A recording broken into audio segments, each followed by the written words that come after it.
Yo, people, what's going on? Welcome back to the channel. Welcome back to Saeed TV. We are live. We are here. We're ready. And yeah, man, another Sunday, another day where we don't win a game. Feels usual, feels familiar. And yeah, we're going to discuss it all. We're going to discuss everything. Got some Xavi news, Xavi bomber, if you want to call it. Apparently, Amorim is a broken man. It's crazy. But he's a broken man, apparently. Got some news coming from Sully, some inside info. And apparently, Jim Ratcliffe is still backing Ruben Amorim and wants to give him the full season. But yeah, as always, man, we got the panel each and every time. We got man like Ash, who's with us. How you doing, Ash? You good? Yeah, nah, good. Life's good. I mean, life outside of football is good, yeah. Had a nice day with the kids and the family and that over in Saturn Park. That was fun. Yeah. and then every now and again, you kind of catch yourself and it's like PTSD, do you know what I mean? And you remember you're a United fan, do you know what I mean? You think about United and then all of a sudden you're looking at the kids and you're feeling depressed and you're wondering why I'm feeling depressed, do you know what I mean? And they're looking at the dad thinking, why is he so sad? What's he sad about, do you know what I mean? And they just don't get it yet. They don't understand. And the worst thing is being a dad, you know, saying like they're United supporters and that's my fault, do you know what I mean? That they're United supporters, that's my fault. Do you know what I mean? They're going to school getting bullied because of me. Do you know what I mean? They've got kids in the class who sport Nottingham Forest. Do you know what I mean? It was like, honestly, yeah. It's hard work and I feel for him. Do you know what I mean? And this is just where that. But other than that, yeah, I'm good. Had a good day. Pleasure to be as always, Saeed, and see Flawless and that. And best wishes to double A, whatever he's doing in that and the chat. And yeah, we'll get into it. I'm sure. Yeah, big up double A, man. He had to do some stuff. So big up to him, man, as well. And obviously, Flawless in the building, man. How you doing, Flawless, man? Blessings, man. I'm good. Big up for having me, as always, Saeed. Appreciate it. Shout out to Ash every single time. Big up, double A. Apologies on the slight lateness as well. It's literally just something saying out. But yeah, man's good. Like Ash was there talking about it. Outside of Manchester United, fine. And then it comes to Manchester United, and it's just, it's just misery. At least it's only once a week. That's the only. I was going to say, at least it's only once a week. We're not sat here talking about a Tuesday, Wednesday, or Thursday game, to be honest. So we just got to wait till the next weekend. But then again, you've got to think about it for a whole week. Think about it, like, do you want to think about one bad performance over the week or two?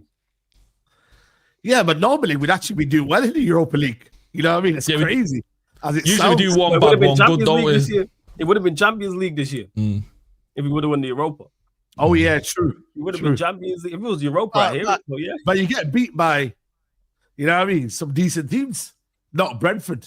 Don't expect Brentford. Grimsby. You know what I mean? Grimsby. You know what I'm saying, bro? And we get packed up by someone. I remember you said that. Yeah, at least they're a good team. When we get packed at least up, they're a good team, bro. At least, you know what I mean, bro. At least I can hear the champion. You know what I mean? Like, little sign, bro. Your back reaction saying, I don't care about that. Don't care about the Champions League. I can already see you saying that. Don't care about the music. Don't talk about nothing. This is embarrassing. I already know. Yeah. Nah, it's peak, man. Big up to everyone, like I said to you, locked in. Please smash a like on the video. But yeah, let's get into the actual results of Ruben Amorim. Because I do have to show you the graphic, guys, man. It's pretty dark. These are his last 44 games. Premier League games only. Win, loss, win, draw, loss, draw, win, loss, draw, win, loss. You get the point. No back-to-back wins in all of this. Yeah, man. Wait, has he managed 44 league games already? Bro, broski, I think it's close to that anyway. Is it? Okay, now just asking. Okay. Yeah, man. Pull that graphic up again, Saeed. Pull that graphic up again. Do you ever play at school or at work or anything? Minesweeper. Do you remember that game where you got to pick the bombs and that? Yeah, you look at the wins. Do you know what I mean? The wins are like the mines. They're the rare thing on the board. Do you know what I mean? Yeah. You're just not seeing them. Yeah, they probably added 10 Hag's ones in there as well. But this is United's last 44 games. I think 44 games is a lot for him. Like, yeah. That's like 44 games, bro. Yeah, is that 33, isn't it? It's a continuation of like what do you call it, Ten Hag and Ruben Amorim's. I hear it. It's bad. It's bad. So we're basically consistently inconsistent. Shout out to Wassa. But yeah, man, Ash, do you feel numb to it? Do you feel like you're just bored of United now? Do you feel like do you get me? Like, do you feel any sort of pain? Come on, you got to be honest. We got to be honest with ourselves. We hoped we'd break the two game thing. Do you know what I mean? Winning back-to-back games. We all thought that this was the opportunity. We thought maybe we might even get 3 on the bounce. You know, with Sunderland, we thought if there ever was going to be a chance, it was going to be here. And that's how pathetic it's got for us as United fans. We're looking at games against Brentford and Sunderland and thinking, yeah, we can pick up wins there and go on a decent run, knowing that we're getting nothing from Liverpool. It's a situation where the manager, what was that guy said? Predictably, consistently, yeah. It's that. Do you know what I mean? Like, we know where we're at now with Ruben Amorim, and it's unfortunate. And that, to me, there's the indicator of what needs to be done. Like, if you know the manager is not going to perform with his players, you know he's not going to get anything out of his players, then it's time to move on, because we've seen no progression from him. We've seen no improvements. The sad part about it is seeing Keith Andrews, his team, they outplayed us. If we're being honest, that wasn't 3-1. That should have been 5-1, 6-1. Do you know what I mean? We were lucky. We were lucky. They had opportunities, and I can't really remember us having that many chances. I can't remember their goalkeeper Kelleher making that many saves. I've got to be honest. I don't really remember that. I remember us being nervous on the ball, and again, we're looking at it and I'm questioning the players, and I can't question the players anymore. These players, you look at the front three. The front three are all fresh, they're all new. I can't complain about those boys. Do you know what I mean? The middle two, yeah, those stale. Although a guy, you could argue, Amorim's man. He should know the system. He should know what he's doing and that. But it's one of those. It's every time we go into a match week, I'm excited, but then I know this deep down, like at the back of my mind, I know that we're not going to perform. We're going to play poorly. Do you know what I mean? And it's one of those where I'm not hopeful. I'm just not hopeful anymore. I'm not thinking we're going to go into a game and we're going to win. Like, I'm not. I'm hoping we just get a performance, and it's just the reality. Yeah, sad reality that you're thinking like that. You're thinking like that. You know what I mean? It's frustrating, man. And yeah, you know, Saeed, I've wanted him out for a long time. Like, to me, I tweeted yesterday, the day before, it's been 126 days since we lost the Europa League final. That's 126 days wasted with this manager. 126 days. Do you know what I mean? And the fact that they've not got a contingency plan either in place to go, okay, this guy's not working, right? What's next? It feels like they went all in on this guy.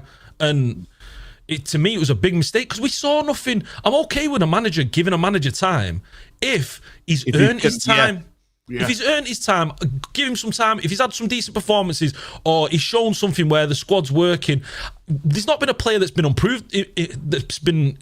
improved under him. Do you know what I mean? There's not been any big performances there. You could talk about, Arsenal. You could talk about. I'm struggling. There's not big performances there from the City game. But again, we were dominated in that, and that was the Ahmad show. So it's a situation where I'm just desperate now for change. I'm desperate for change, and it can't come quick enough. And I'm worried that Ineos are still going all in on this man. Well, no, that's the latest talking point. But Sully, big up to Sully, man. He gets some inside information. Apparently, he's saying here, Ruben Amorim is described as a lonely man by sources. In training, he often walks away from the team after losses. He sits on his own and doesn't speak to anyone. One says his job has broken him, and he looks a ghost of his former self from first joining. And it continues on to saying here, the atmosphere internally at United is described as one of the lowest it's been in recent time, having all the enthusiasm which was built upon the summer entering the new season crushed. Club sources insist that the reports of the club looking at managers is speculation. What do you make to that, Flawless, man? Broken man.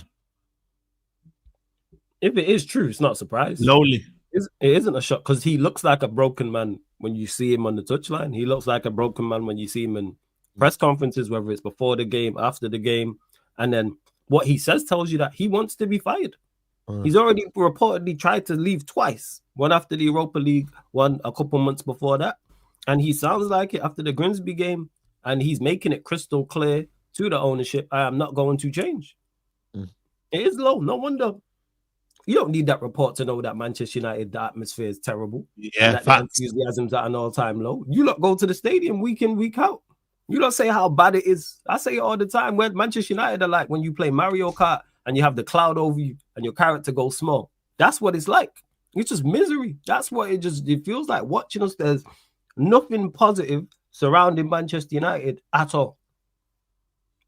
What else can man really say on that? That's why that report to me is not, whether it's true or not, is not a shock. I would have guessed that if you would have asked me, what do you reckon the atmosphere is like? What do you reckon the players' enthusiasm like in their moods? Like everybody's miserable. Because it's not, even if you play well, it's not going to change anything. That's why, yes, I criticize players and criticize new signings, but you're capped at where you can go. So even if you're playing, let's say in Bremer and Cunha were playing out of their skin. All right, so we don't lose to Brentford, we draw 3-3, and it's still just misery. Again, man, and this starts, they don't start with Amorim, but he's the main culprit when it comes to match days. As much as I'm critical of the ownership, I look at him when it comes to match days and the results and stats and everything else. Lead lets you know what it is. Like, that's whatever your opinion is on it. Just watch us. Watch and us, then look at the stats. Where is the positivity? Well, how can you think, oh, this is going to change around based off of what? People want to talk about XG. You have 3 penalties. Man. We've had 3 penalties. That adds heavily into our XG. Heavily, bro. Do we look like a team that creates chances? No. Do we create a lot of chances? No. Clear cut, absolutely not. We don't even create too many half chances. You mentioned it there, Kelleher. Ash mentioned it. How many saves did Kelleher make in the game? I remember one of no. And we had enough of the ball. So yeah, like again, this and the fact that that report says, oh, there was enthusiasm in regards to the preseason, what happened. Yeah. That's terrible. That's even more damning. Who thought it was like fans? I understand it from, because fans, we live in hope and delusion and all that type of thing. Why did the players think that? Why did the ownership think that? How did you lot not see this on the horizon? This is your job. This is your job. You're not a fan. All of us 3 here, everybody watching this, we are fans. Maybe there's someone from the United hierarchy watching this, which is highly likely. It's on you. It's on. Sunderland have 11 points. They've just come up. United have 12 points. We win one game. That's embarrassing. That is a damn one game a month, people. We win one game a month.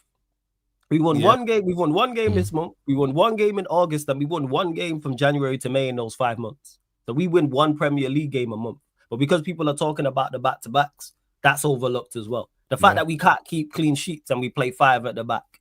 I think, is it what, 21 That's the most alarming as well. The 5 at the back don't even work. And apparently, what's the stat about the centre-backs? He's changed them. He changed the centre-backs like more often than not. And then there's another stat saying that we've conceded the first goal like in like 22 of his games or something like that, or 21 or 24, something like that, where we just concede the first goal. So we're playing a back 5 and we're not defensively solid and consistently concede the first goal. Like, all right, man, it's all just a mess. And the fact that the board didn't see this is a damning indictment of them, because this is your job. Same way with the managers play. It's nonsense. Yeah, that's it. 42 out of 49, bro. You know how crazy that is? To change your centre-back, 42. That's only, you know, when you change your centre-back is when you got a red card. Or, you know, I don't know, but like... Red card or injury, that's it. Red card or injury.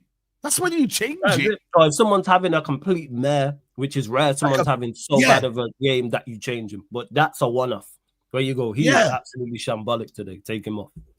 Like today, for example, Mascara, he had a bad first half.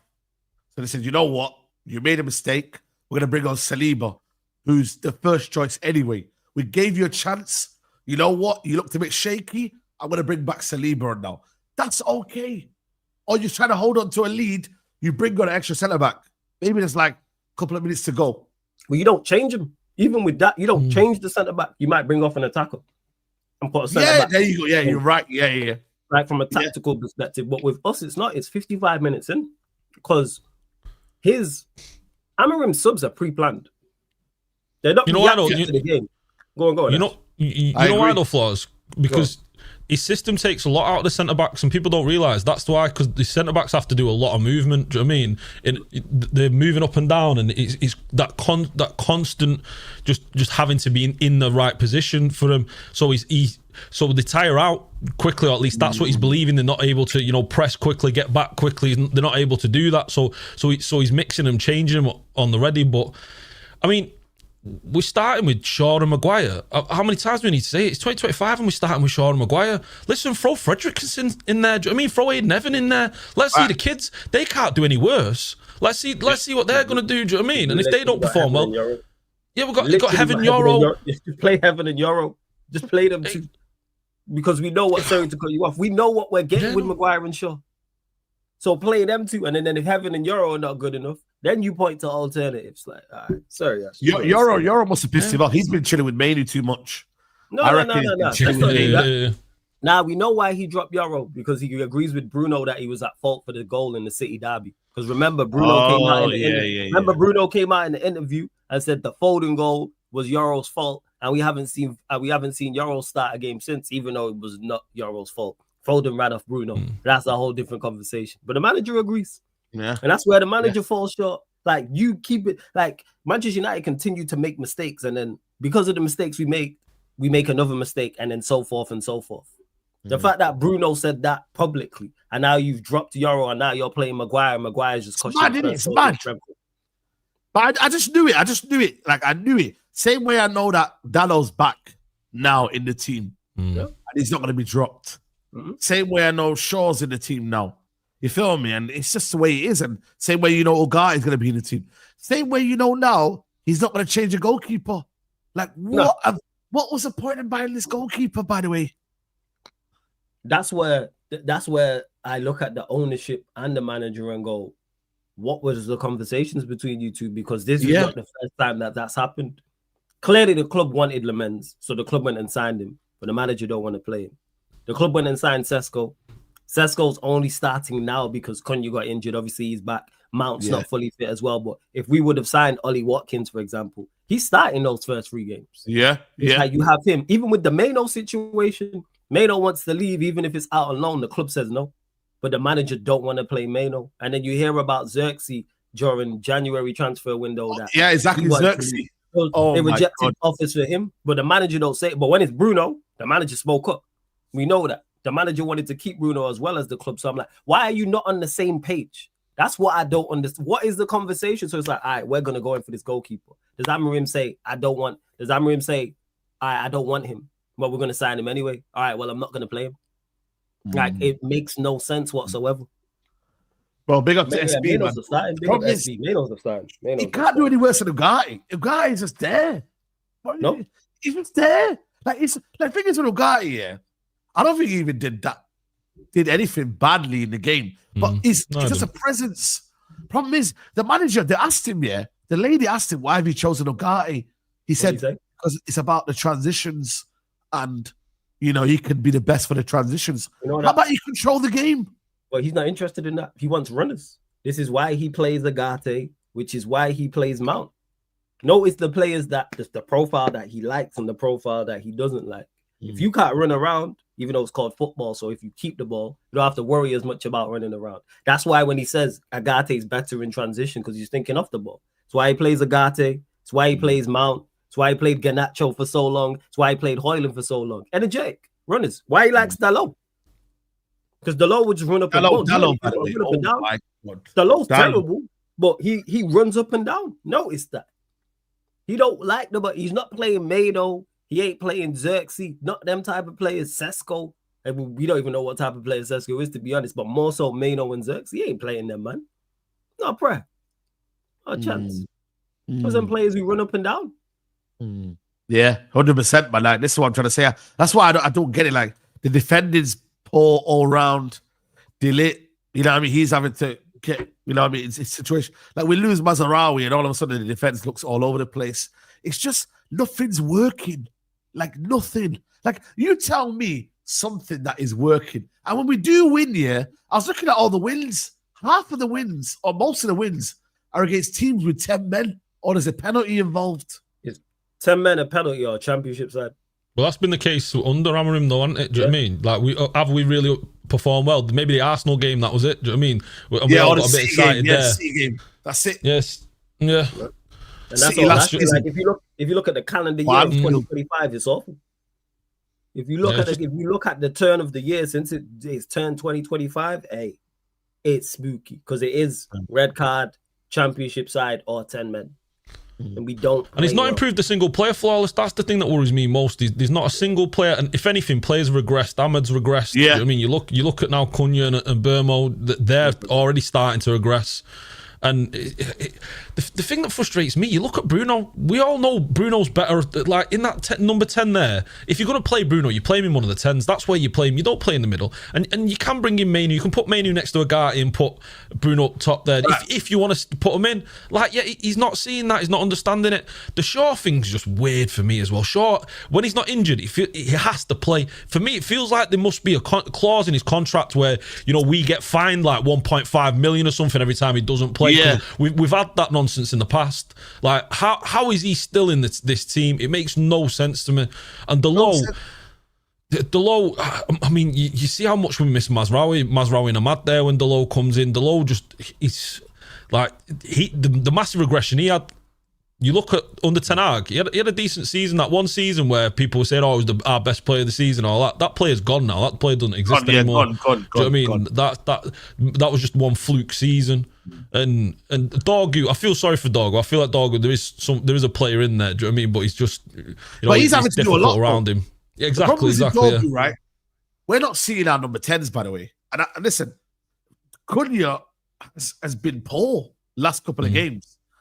And Boomer was poor, but Dorgu's having to carry the ball from where he is on that left-hand side all the way. There's no one helping him out. I can cook Dorgu. I can say, yo, he's not good enough. He can't cross. He can't do this. But, bro, he's always isolated. He's always on his own. Do you know what I mean, bro? Yeah, I get exactly what you're saying. Big up Troops. Yeah, big up Troops, man. Yeah, man. We'll chat tomorrow, man. Yeah, allow him, man. But, yeah, man.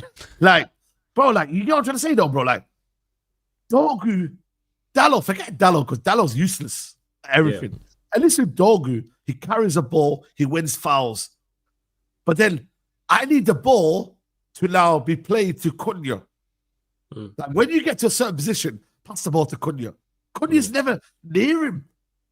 And Bumo's never near Dalot. Because them man the 10s have to drop in. Because who's progressing the ball? It's the system as well, isn't it? Flaws. Like, if you've got Dorgu there, you've not got the numbers there. So there's Dorgu, Cunha there, and they're isolated by themselves because Bruno's not going to get over there. Do you know what I mean? And then there's no fullback behind them either. The system's so infuriating to watch. And you know what? I'd back him if he'd back the youth, or you know, we'd see something excited from this team, but we just don't. Do you know what I mean? And that's the thing with him. He could play Mantanto out there on the right instead of Dorgu. Doesn't want to give him a chance. He could play Fredrickson instead of Maguire. Give him what 45 minutes. See how he gets on. Then bring in Maguire. At least get these kids to understand and get used to the game. They can't be any worse than what Maguire and Shaw's been showing. And let's be honest, are Maguire and Shaw our future? Like, he's talking about building the club and building for the future. Maguire and Shaw aren't the future. So why do they need to understand and learn the system? It makes no sense. For him, his future. Exactly, for his future. But then he's talking about I'm not thinking short term. I'm thinking long term. Well, if you're not thinking, well, then put the kids in. Like I said, like get the young lads in there. Get them to understand the system and move forward.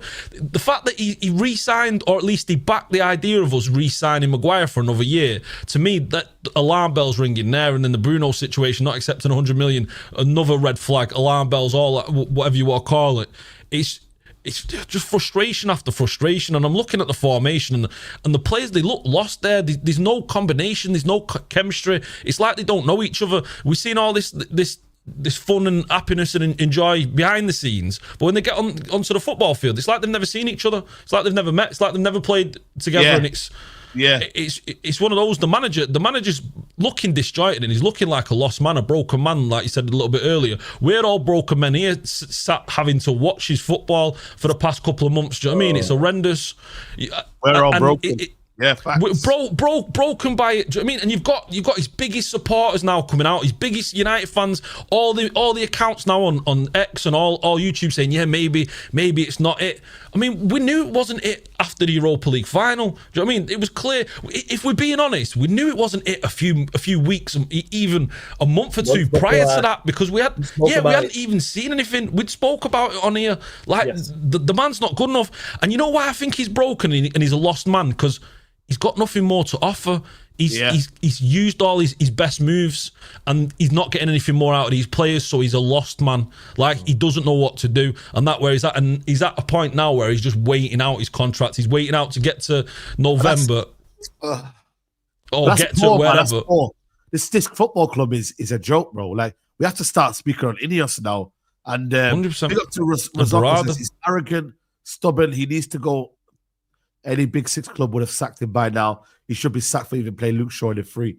You know what it is, Graham Potter, say. Graham Potter had a better win percentage, right? Am I right in saying Graham Potter had a better win percentage at West Ham? Yeah. They sacked him. Like, West Ham are sacking managers before we're sacking managers. Like, what we're doing here? Mate, even Al Ittihad sacked their Laurent Blanc. And he won them the league last year. Is that where Blanc is? I didn't know Laurent Blanc was over there. Oh, he got sacked. He's been sacked from Valencia. I had no idea he was over there. Yeah, bro. And he won them the league, but he got beat by Al Nassr, got sacked. Yeah. So my thing is here, what are Ineos doing? Because it's all good and well, we're blaming the manager. We're all pissed off at the manager. But the manager's going to stay here, no matter what. I don't know if you've seen him, he said, the system is not the problem. The system is not the problem. And he's saying that I'm focused on the next game. So he's already preparing for the next game. He knows, I want my money. I want my pay. He ain't going to just leave and do the honourable thing. Like, he said that after the opening final, but come on, bro. He's lying to the people. No, of course it was a lie. And the thing is, that's one thing I will defend him on in regards to that. I wouldn't leave. Sack me. Yeah, sack me. Give me my 12 million. I'm not putting 12 million because they were tough. Like, I would say, like, I wouldn't come out and say, oh, well, I've resigned, because we know that's a lie. Yes, you tried to resign twice, quote unquote, and they talked you back into it. If you wanted to leave, you would leave. But he's saying, everything he's doing, all the results, all the stats point to him that he should be sacked. And he's saying, I am not going to change. Yeah. He's legit saying this in interviews publicly. So what's he saying privately? If he's saying these things publicly, when they're having conversations, whether it's with Ratcliffe, Barada, Wilk, whoever in the Manchester United hierarchy, what is the conversation actually going on? What is being said if he's saying these things? And Jim Ratcliffe apparently is listen, I don't know, Simon Stone, I don't know whether he's reliable anymore nowadays, isn't it? Apparently he's saying that they're still, Jim Ratcliffe is still backing Ruben Amorim. It's only fair to give him a full season to what he views as the right man. Like, this could be one or two things. It could be true, or it could be the dreaded vote of confidence. You know, when they give a manager confidence and they say, we back you. But really and truly, privately behind closed doors, there's conversations that are happening. You see what I mean, bro? So usually they'll just laugh it off, won't they? They won't even answer that conversation, do you know what I mean? They won't even entertain it. We know what that is. But not only Ineos, not only Amorim is stubborn, Ineos are stubborn. We've got two stubborn people. One that don't want to admit they're wrong in Ineos and say, our first appointment, it's been bad. Yeah. We don't want to. And then you got another one who's not wanting to change his formation. We've got two stubborn people, bro. And it's like, it's the worst kind of scenario, because it's like, what now? You're not going to move? I'm not going to move. You're not going to do anything? Like, we're just at loggerheads here, man. It's the second appointment. It's the second appointment, though, because the appointment Ten Hag, if you're being honest, you could say that. Back Ten Hag. Yeah. So my thing is like, I don't know what you're waiting for, but B, it's like, there could be a good season for Man United. Like, I'm sorry, man, but I'm not letting this season just fall away. And we just all like, you're not. Well, they are. That's poor, man. Neither is Ash, neither am I. This is why I wasn't looking forward to this season coming into it. They wrote off this season. From when they kept Amorim, I'm like, all right, I know what you lot are. You was like, we're done. Yeah, we're done. Right off, because they had no interest in that. There's no way he performs like that last season and then all of a sudden it's going to magically change around. I heard all in 3 weeks as well. All the excuses. Say that again. I said in 3 weeks as well. That's all. He had 3 weeks. It was because I remember it was new players being sold, preseason training. The players now understand this system and 1 game a week. And it's probably more, but they were 5 of the reasons. And it's like none of those things were the issue last season, outside of players being brought in because we needed improvement and certain players being sold. That was it. It was glaring issues. If we was performing well and we were just missing a whole heap of chances, I go, all right. If we were defending well but struggling in the final third, or if we were attacking well and struggling defensively, I go, okay, there's something there to work with. There's nothing. This is why I already knew Ineos had wrote off this season. I already had, whether it was intentional or not, and the fact that people are paid very, very well to make these decisions and get it so catastrophically wrong is ridiculous. Twice. We're not in a position to though, Flawless. Like, we can't miss out on Europe again this year. Like, it's costing us big money. Do you know what I mean? You know, our debt is massive, and the idea of missing out on Europe, whereas you look at this league now, you got Sunderland, Crystal Palace up there. Like, this league isn't a tough league right now. Do you know what I mean? You've seen Newcastle and Aston Villa struggling, okay. You know, Aston Villa got their result today, but prior to today, they had 1 goal, you know, all season, 1 goal in 5 games, and were somehow still not bottom of the table.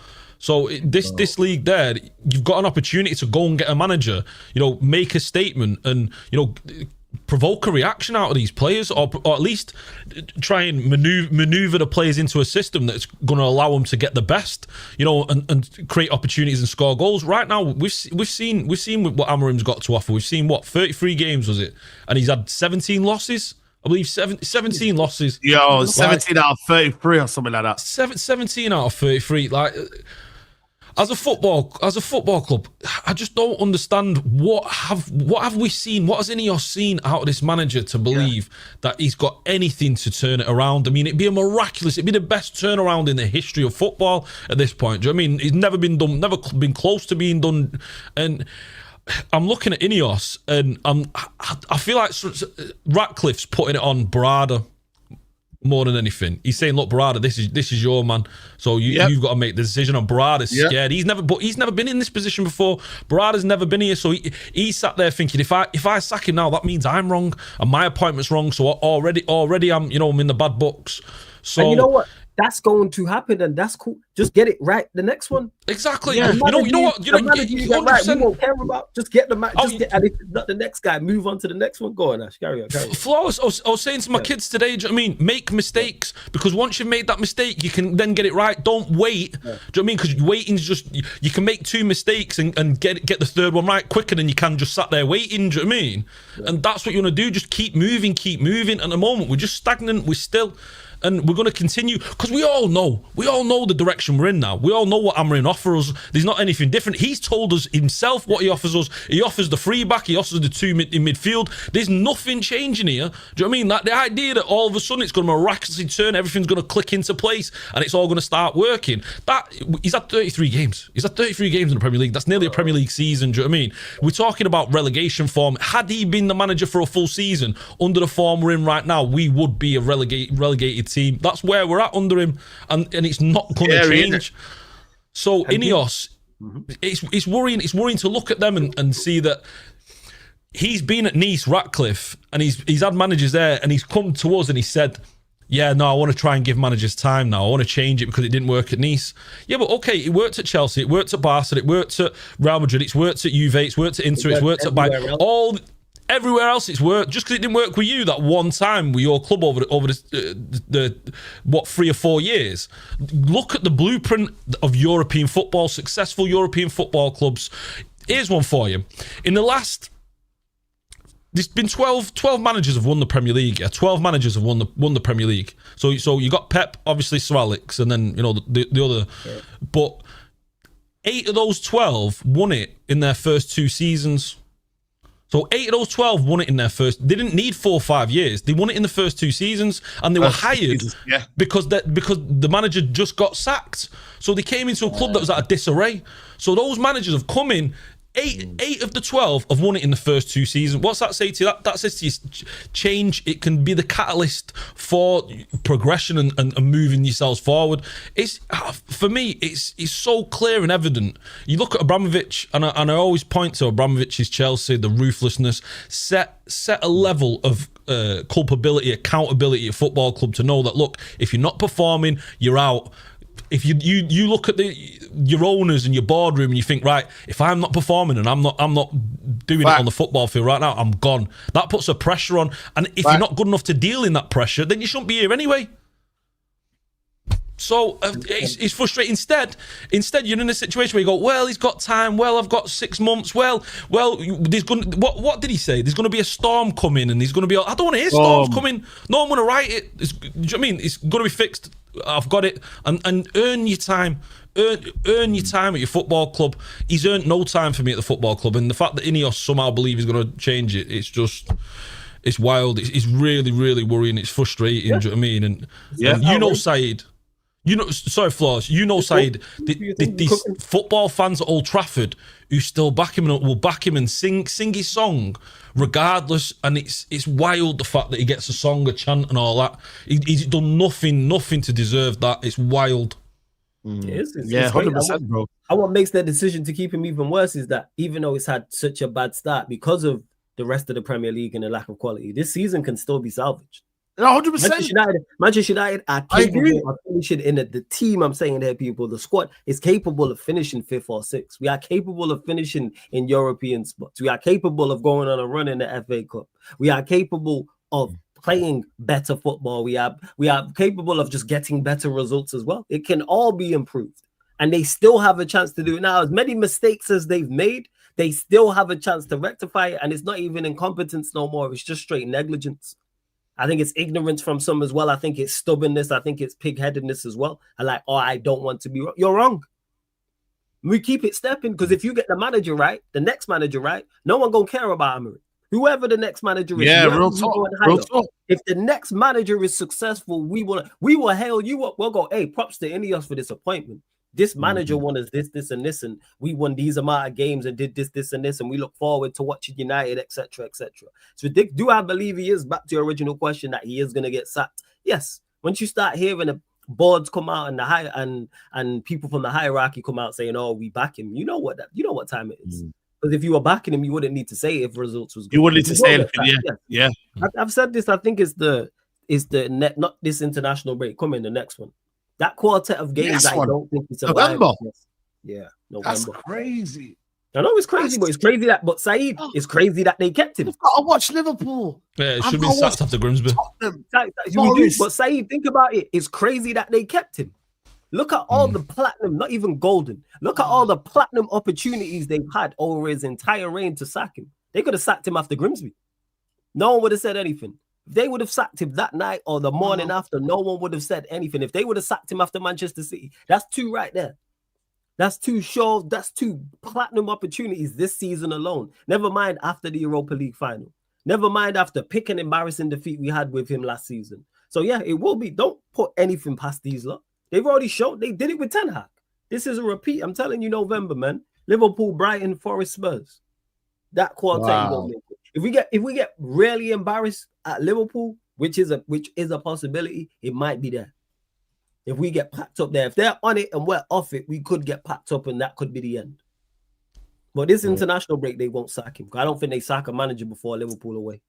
I don't know what wave. I just think for me it's a waste of time, and that for me reflects badly on them, bro. Because then it's not a case of like, it's not Amorim's fault. It's Ineos' fault then, because you're then keeping something. It's negligence, bro. You're sabotage. What are you doing? Sabotaging, bro. Yeah, you're sabotaging to save your own self, but it's the same way fans looked at it and thought, it was never going to be different. But I criticize the ownership more because you are paid. This is your job. You're supposed to take emotion out of it. You're supposed to be balanced and make a logical decision on this and look at this and go. So it is crazy that I'm sat here saying November, which I think it will be, but it's crazy they kept him. It's crazy that he kept his job after. Yeah, it works out both ways, isn't it? Yeah. It's crazy he kept his job after Grimsby. How you lose to a 4th tier side? He should have lost his job. 4th tier. Yeah, doing a tactics board against Grimsby, do you know what I mean? That's wild.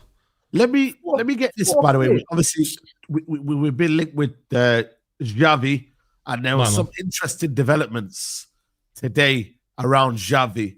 Let's watch this. From Xavi and Manchester United, that Xavi is studying Premier League. Xavi is monitoring the Premier League, and Xavi would go immediately to Man United. Even without European football, he would go immediately to Premier League. So he would love a Premier League opportunity, but at the moment, again, nothing at all. And let's see what's going to happen with Al-Ittihad if they decide to go. You know what? Let me ask you a question, bro. Oh. Xavi, yes or no? Yeah, for sure. You're mad. Of course. Mm-hmm. Like what you're saying, Amorim. Listen, Xavi, yeah? He understands the pressure, the weight of a big club. Like, that's one thing you guaranteed know. He understands the weight, the pressure of what it means to be at one of the biggest football clubs in the world. He knows what it means when he's stepping into the interview room talking about his football club. He understands that, he gets that. Not only that, the players, they look at Xavi and they can't look at someone like a Glasner or an Amorim or an Iriol and look and go, nah, mate, you've never been in the Premier League. You don't know what you're doing. You've never been here. You don't know what I'm doing right now. Do you know what I mean? I'm at a level that you never even played at, what you're talking about. They look at Xavi and they go, okay, yes, boss. And then Xavi's telling stories about all these accolades, all these, his Champions Leagues, his trebles, everything he's done. And on top of that, what I love about him is one of his mottos, one of his principles of play is that the ball is not a bomb, it's treasure. And we've got to keep that treasure. That's our treasure. That's our ball. Do you know what I mean? And that in itself, like, you look at our players look like it's hot potato. Do you know what I mean? The ball is a bomb. They're trying to get rid of it. And Xavi is going to respect the midfield. I'm all over it. The only thing I worry about with Xavi is the staff around him. Like, has he got a good enough staff around him? Will he be able to get his people ready enough in that time? Yeah, in that time, yeah, true. Do you know what I mean? And then is he fresh enough to be able to come straight into it? Because, you're coming into the Lions then, aren't you? As much as he has done it at Barcelona, the Premier League, and Manchester United. Don't get me wrong, I know Barcelona's a massive club, but the level of expectation and highlight is a little bit more at Man United just because it's the Premier League, because you're playing against the likes of Liverpool and, City, and this constant pressure. That's, again, not to say that Barcelona, the Madrid derby is not, El Clasico is not a massive thing, but to do that after being out, how long's he been out now? 18 months? That's a little bit. Yeah, around there. I'm having a look. Yeah. Go on, carry on. I'm having a look now and see. But yeah. By the way, he won the La Liga, James Timothy. He won the La Liga with. Won the Liga with a bum side season. So yeah, he left Barcelona 27th of May 2024. That's when he left.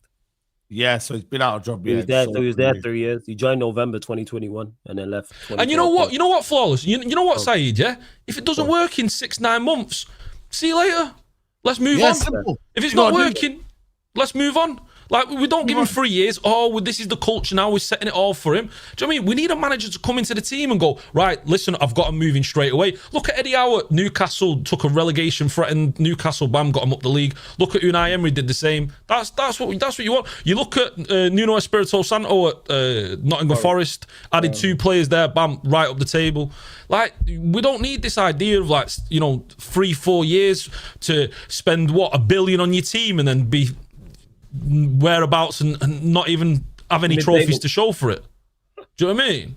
I get what you're saying. Here, the thing is, you made a great point there about the 3 managers you just mentioned, about how they took teams from whether it was relegation battle, lower table, up top. That's why I don't want Xavi. Not because I don't think he's a good manager. Seems like he did a good job at Barcelona. I didn't really watch their teams. I understand the situation we're in. If we was third, second, and was trying to break through and get first, I think Xavi is the type of guy. I think it is. I think Xavi's the type of manager you should be looking at to go. We just need a manager just again to take us up the league. And one thing you mentioned, Eddie Howe there, Unai Emery, and Nuno. 3 things they all have in common is they've all managed in the Premier League before that. And I think that helps them massively. I don't want a manager joining here and being caught out and being unaware about what the Premier League is like. Like, again, people, do I think Xavi's one of the better managers out there? Yes. But I just don't. It's horses for courses. I don't think he's the manager for this job. That's what it is. But we don't need a fancy chef. Looking at the skill set first in the manager. Is that what you're looking at? Yeah, Like, in yeah, like terms of, that's what it is. We have. Yeah, because we don't need a manager to take us from third or second to first. I think that's Xavi's mind. I think that's Xavi's MO. I think he can do that. What I'm saying is we are nowhere near there. We need a rebuild and we need a reset. It's like us where, I don't know, we run in a restaurant and we don't need a fancy chef. We don't need fancy dishes, man. We don't need no linguine or risotto. We just need basics. That's it. You know what? We need a manager. And I don't want him get one thing about Amorim that's made it abundantly clear to me as well. He spoke up and why he's changed his style, because he's been caught out by the pace of the Premier League and what it's like. I need a manager who's been here. That's my personal preference, even though I think Xavi is a good manager. That's why I would say. I'll add another point to Xavi as well. He loves the youth. He loves bringing through the youth. He brought through Kabasi and Lamine Yamal. Do you know what I mean? Lamine Yamal, yeah. Yeah, Kabasi as well. Like he understands he can bring through these players. We've got a team there. The under 18s won the treble 18 months ago. Under 18s won the treble, unprecedented. Do you know what I mean? Won Premier League, the FA Cup, all that. Do you know what I mean? And we've got players there. You look at Shea Lacey, you look at Abragamov, you look at the Fletcher brothers, you look at Mantan. You look at Sekou Kone, you look at Mantanto, these players there that should be getting into the scene. It's madness that these players aren't being given a chance, or at least aren't even on the sidelines, you know, playing the odd few minutes. And that's something where I look at Xavi and he brings through players. Yeah, Thwaites as well. Thwaites, his free kicks are madness, you know what I mean? So we've got players there, and he's not afraid to use the youth players because he was in that position himself where he was called up, you know, at a young age. So he gets it, he understands it, and he throws them into the deep end and says swim. That's one of the things that I liked about LVG, to be honest. You know, we saw like Tyler Blackett. He's the one that brought LVG. Xavi was brought in by LVG. You know what? I am warming to the idea of Xavi. The only thing I would say though is my thing is like Bruno Fernandes. And I've seen him speak well of Bruno Fernandes. In a midfield three, it's a different thing though, isn't it? Still, man, for me, a big red flag is if you rate Bruno Fernandes, and you make him the center of your new team, I don't want you. I'm sorry. And that's where my issue lies, bro.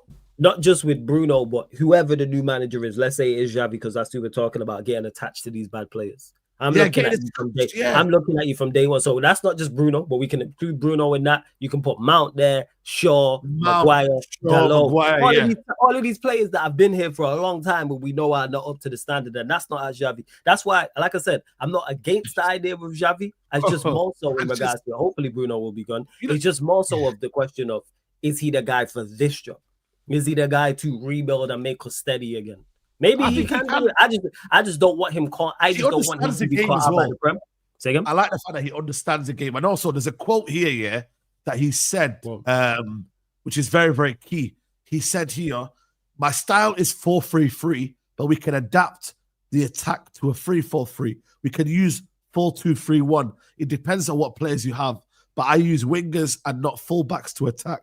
When you have fullbacks, the opponent can dominate the game. That's my opinion. So he can play a mixture of. He can, but you know what's crazy? We heard all of this about Amorim and Ten Hag. No, not really. Not Amorim. You heard Ten Hag. Not Amorim. No, Amorim, how good he was. I'm just talking about. I'm talking about the plaudits. I'm talking about the plaudits and what he does. Not so much the youth, but I'm talking about the plaudits. Oh yeah, his accolades. I'm talking about the accolades. They had both won leagues. Obviously, nowhere near the level of Xavi because La Liga is a bigger European league. But that's what I'm saying. We've heard these things, not in regards to tactically flexible, but I'm talking about the plaudits. I'm talking about the pluses in regards to this. I don't want a manager being caught out here. Similar to how we talk about players and like you want players who are prem. I'm looking for a manager that's in that ilk, to be honest, for now, and see where they're at, and then go get a Xavi later. Not against it. It's just more so, man. I don't need a manager caught like, whoa, the pace of the Premier League's different.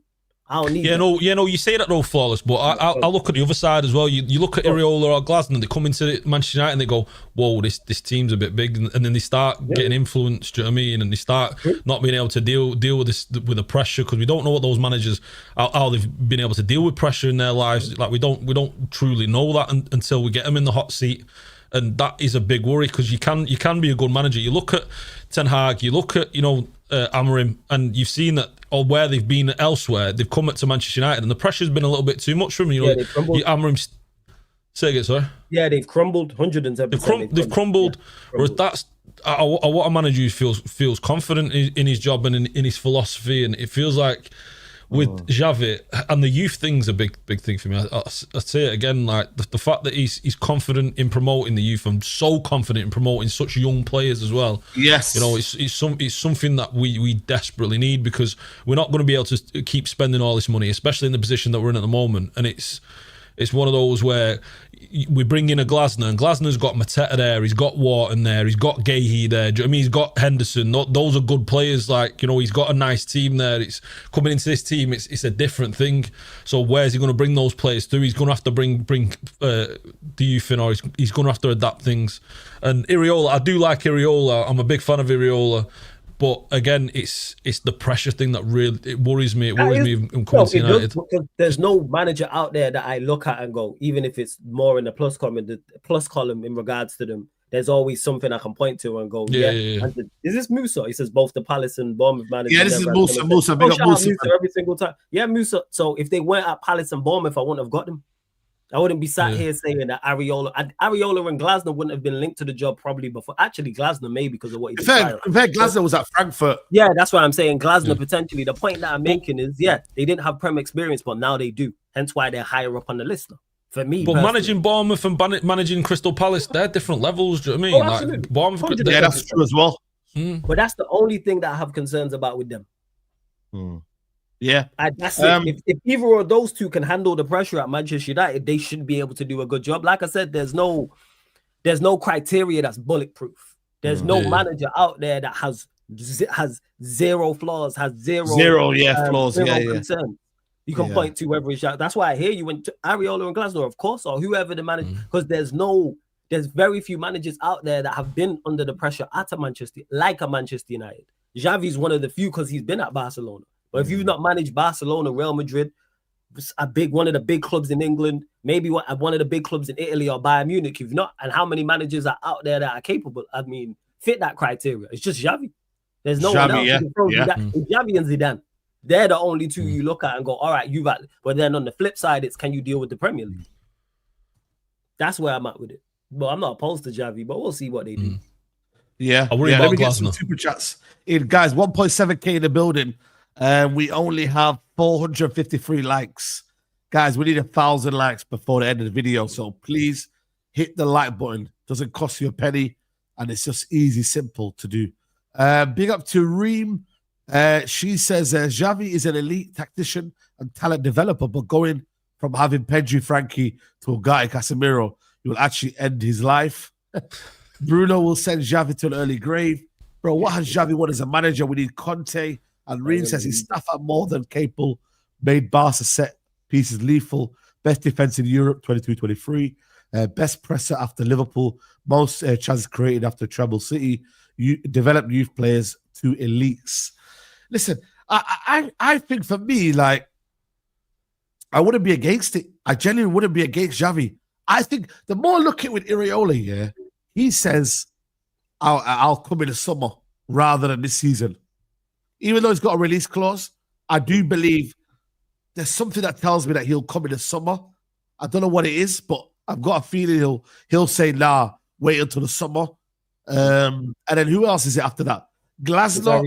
Ariola, Glasner. Ariola, Glasner. Speaking about. You know what I mean? Are they willing to leave right now versus a guy that Xavi's available, ready? Yes, I think they would. I think their preference would be to join in the summer. Like before we go about his preference, sorry, Flores. Do we want to continue with free back? Like, do we want to continue with Glasner? I don't want to as well. I don't want to.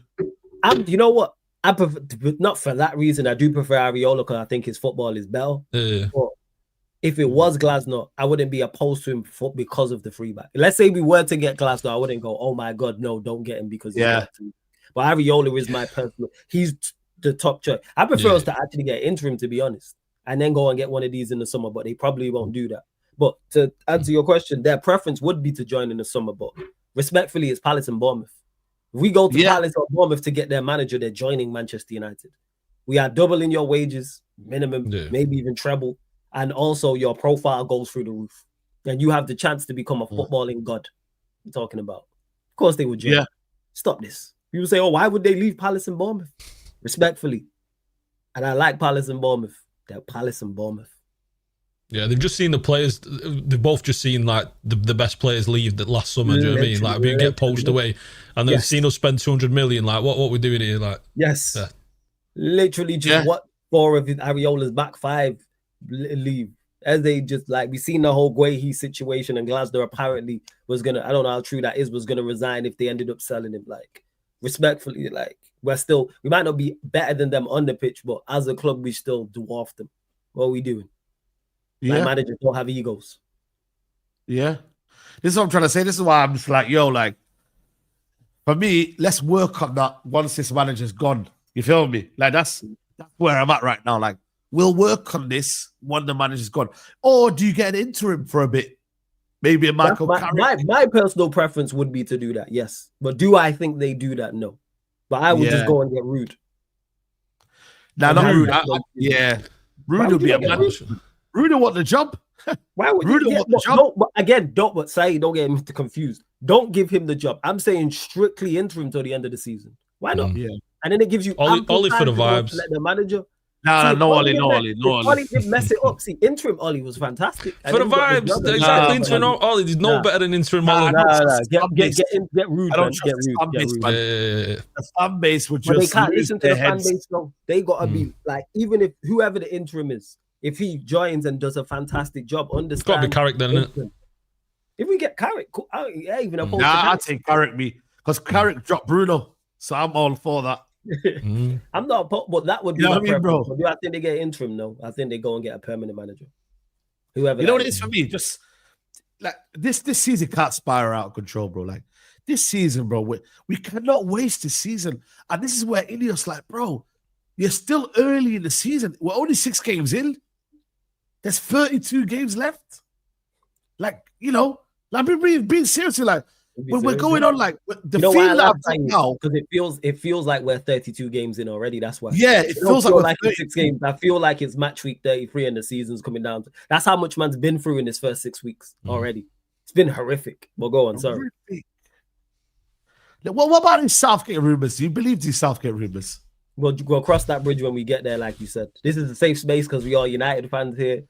Amorim's still here. When it comes to Southgate, Amorim's still here. So we'll cross that bridge when we get there. Once he's gone, I'm giving up my season ticket. I'm giving going getting a season ticket for the women. Do you know what I mean? I'm going watching the women instead. Forget it. Do you know what I mean? I'm not doing Southgate. I'm not doing it. I'm not having it. That's the end. That is the end. The end of this club. He's getting us relegated. Going nowhere near it. I'm going watching the women. Bro. Like, I don't think he will, because I remember he did an interview and he was like, I'm taking a break. I've got a book coming out. Like, I remember he did an interview because someone asked him, anytime soon management. But obviously, Man United is a different kettle of fish, isn't it? He's joining, man. Like, it's like the title says Xavi wants Manchester United. Of course, Xavi would take the Manchester United job.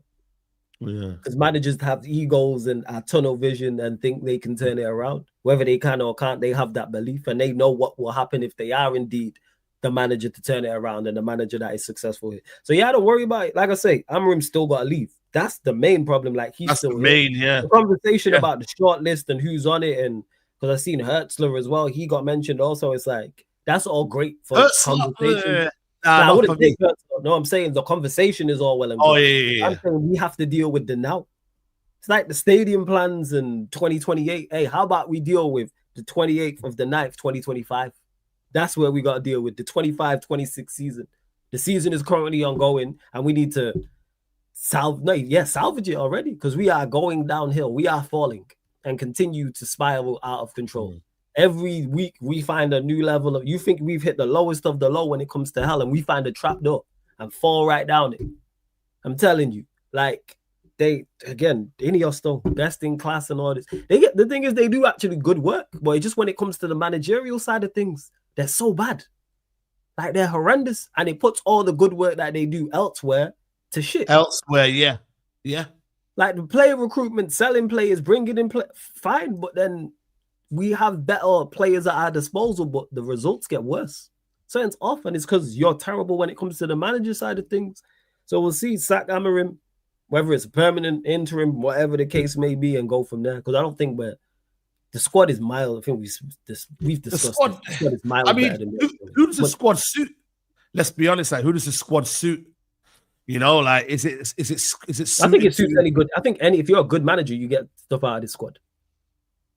Yeah, squad's not. Your starting 11's the squad's not good, but the starting 11. You look at Lamens, you look at Mazraoui at right back, De Ligt and Yoro at the 2 centre backs, and then Dorgu that back 4 there and the goalkeeper. That's okay. You can deal with that. And then the midfield needs improvement. We know that. You know this. If you go with a midfield 3, well, you know what's crazy, Ash? I've discussed this many a time. I discussed it on here last week as well. When you look at midfields around the league, they're not great. Yeah. You said that. Yeah. Options wise, like when you look at pivots, there's not many teams I look at in the league and go, yeah, I'll take their pivot. They have individuals you may take. So you'll look at a Belieber, for example. You'll look at a Wharton, for example. But I'm not going to who's in Sunderland's pivot. I know they got my man. They signed Sadiq. Fair, Chris Rigg and Xhaka. Chris Rigg and Xhaka. All right. So this summer, if we sign Chris Rigg and Xhaka, what would we be talking? What would the conversations been? What would the title of your video, your live streams been? Bro. Saeed. If we would have signed Saeed in an alternate universe, let's go back. I would have taken him at United. Okay, so what would you have said if we signed them both? I mean, obviously, I would want like other targets first. There we go. You would have wanted other targets first, but man's getting a tune out. That you can get a tune out of players. People act like this is FIFA or Football Manager, and it's all everyone's. It's all about how you function your team and how you make them better. You know, they've got. Yeah, talk about him. He's a good player, Siddiqui. He's a good player. Enzo Lefebvre, Rigg. You know what I mean? So they've midfield free. Decent if we had that midfield free, what would the conversation be? I mean, it's all about utilizing your front three. Your midfield free. But we know our managers not. This is the point I'm making. Our managers not utilizing it. So if we had that free, it wouldn't function like it functions for Sunderland. That's the point I'm making. Yeah. Same with Brentford's midfield. Same with Nottingham Forest midfield. Same with Bournemouth's midfield. No one's saying, oh yeah, let's go to Bournemouth and let's go get what's his face, Scott and Christie. Not Christie. Is it Christie? Scott and I can't remember who the other one is. But he got a couple that play in there and Tavernier and players like that. That's the point I'm making. You utilize, if you're a good manager, you utilize what you have, even if it's not the best. Even if it's not the best, Like Casemiro or Meno, is it ideal? No. Far from the fact is it absolutely not playing Menu? Also no. Casemiro, Meno's not an awful bit, especially if you want to keep the ball. How about keep the ball? And then you don't have to worry so as much as transition and getting ran through. Yeah. But the point stands is like everyone's suffering in the system right now. Like nobody's doing well. Nobody. Like Cunha looks a shadow of himself. I've got a kind of a statement to make. I don't think Cunha and Bruno Fernandes can play the same team together. I've said this for a while, you know. Go on, what? Yeah, because they occupy the same spaces, don't they? Yeah, they want to do the same things. They both want to do the same stuff. So that's a big decision for the manager to make, you know. The next manager. Cunha or Mbeumo? Bruno Fernandes. No, they can play, but here's why the system complicates it. You can play them together, just not in the system. Because one thing we know is Bruno's not the central midfielder. He's in this. If you play a 4-2-3-1, you can play Bruno in the 10 and Cunha from the left. Simple. Well, you say that flawless double. I think even if they play Bruno a little bit higher up, you know, like a 3 is like a Cam, a central attacking midfielder, they'd still occupy the same spaces and still be, you know, stepping on each other's toes. Do you know what I mean? So I do worry about that. That's where the manager has. And they both want to shoot first. Cunha wants to shoot every time. But we know they're shoot first players. We knew that. But this is where the manager either has to make tactical adjustments, not Amorim, because we know he's dreadful. Or they both want to be the Maverick. Yeah, we knew he's a Maverick, but like I said, it's either tactical adjustments or you drop one of them. Right, the next. Yeah, that's what I'm saying. That's what I was gonna say. You got to drop one of them, bro. Just drop Bruno. It's not difficult. Just drop Bruno. I mean, he's a captain right now, though. That's the problem. Yeah, he's captain. And he's annoying as well. You know, he's always shouting for the ball. Like players can't focus. They can't concentrate on what they're doing because he's always got his hands down saying, "Give me." Do you know what I mean? So that like puts you off. You're there thinking, right, what I'm gonna do, and you're looking at your options, but instead in your ear you've got that little buzz that, you know, give me the ball, and it's constant, and that's something that. Yeah. But do I think he can do I think they can function in the same team? Yes, just not in this system, no. I think this is where it's tactics and instructions as well. I think a manager who's stricter with instructions and tactics can get it to work because we know Cunha's ability. We see it like we seen it at Wolves. Bruno, we know he's better. As much as I criticize him, we know he's better in the final third as well. All this comes down to system. Like, you shouldn't be playing central midfield. If you're gonna play him, you play him in the final third, whether it's as a 10, one of the 10s, or as a 9. Yeah. Facts. It's complicating simple matters, man. Like, it's ridiculous, yo. Yeah, 100%, bro. This is what I'm trying to say. Like, for me, it's like one of them where, like, I look at, for example, Cunha and Mbumo. Like, we're suffering now. Even Mbumo, he's suffering as well at the minute. Like, he's not been able to play his game. Everyone's suffering at the minute, bro. No one. Only person I would say is doing well is probably Sesko. I think Sesko did well against Brentford, and he had a few decent touches, good link-up play. But again, second half, and then they just stopped giving him the ball. They just stopped giving him the ball. I'm like, what happened? I actually thought he did well, like when he got the ball against Brentford, and then it just stopped. No crosses, no long passes towards him, nothing for him to hold up, nothing to link. So I can't even say like what I think of him as a player so far, because you don't get the ball. But again, this ties into tactics, this ties into personnel, and it all falls back to the manager. And you know why the manager's still here? Because of the idiots above him, so it falls back on them. Everything we talk about here stems back to the dugout, which then stems to upstairs. And until they sort this out, it's going to continue to have issues, because we're capped at how well we can play. And everyone's regressing. Are we responsible though, Flawless? Are us as fans, me and Saeed, responsible because we don't do enough in the stadium? Do you know what I mean? We don't moan enough. We don't stand up enough as a football club, because Madrid fans, they wouldn't stand it. AC Milan fans, Bayern fans, they wouldn't take it. Do you know what I mean? United fans, we're too kind of relaxed. We too feel like we're too privileged in this to be in the stadium. We're lucky to be there. We almost so we don't want to complain. We don't want to moan about it. But really, like what you'd have seen it, Saeed, with Chelsea. Casemiro's getting clapped off when he's getting sent off in the first half. Yeah, no. That pissed me off. Like, fans are standing up, clapping him off. Like, what are you doing? You should be getting booed off making those kind of decisions. And I just don't feel like we voice our frustration enough as fans. So then the club feel like they can get away with it. Do you know what I mean? They feel like they can just kick the can down the road. If there was boos and people was leaving, yes, but being United on that, no pun intended, is very tough, because it's so against the United way. Yeah, the culture. Like the culture. Like, you don't boo your own, you don't boo the manager, you don't complain, you don't criticize. I would love it, but I don't think there's one person match day going fans listen to where we go, all right, we're all in on this. Because then it seemed of, you're not supporting. You know this, you're not supporting the team, you're being negative, all of this rubbish. So I can't say you're guilty of it, because you lot will use your platforms and criticize. Whether it's here, whether it's your you know me. I'm in the car park. I'm risking my you in the car park. Like, you two individually are doing enough, yes. But like I said, it's as a collective. How do you get everybody on side when people still believe? If people want to sing his name, there's nothing we can do. People want to clap off Casemiro after getting a stupid red card, there's nothing you can do. If people want to praise players for performing poorly in the stadium, there's nothing really you can do. It's on the board. That's why I look at the ownership. You're paid to, like, fans ain't paid to do. You're paid to do a job. You're paid extremely well. Do your job, because you are currently failing when it comes to the manager. But you know what it is. Yeah, I think ultimately, right, we had that period of Alex Ferguson, and obviously we've had manager after manager after manager. So the belief from the fans, right, is that we keep sacking managers, but like, every manager's deserved to be sacked. Yes. Not one manager. Maybe you could argue Van Gaal was the only one you would argue didn't deserve to be sacked. But it's almost as if our club is different. We're not different. I think what it is, right, fans assume that we're different and we give managers time, and our culture is different to others. No, everyone's culture should be winning.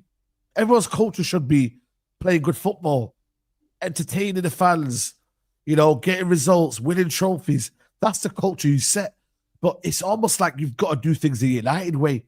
The United way, it's not there. You know what I mean? So this whole idea of United way, it's not. Arsenal have been 6 years under Arteta, not won a trophy.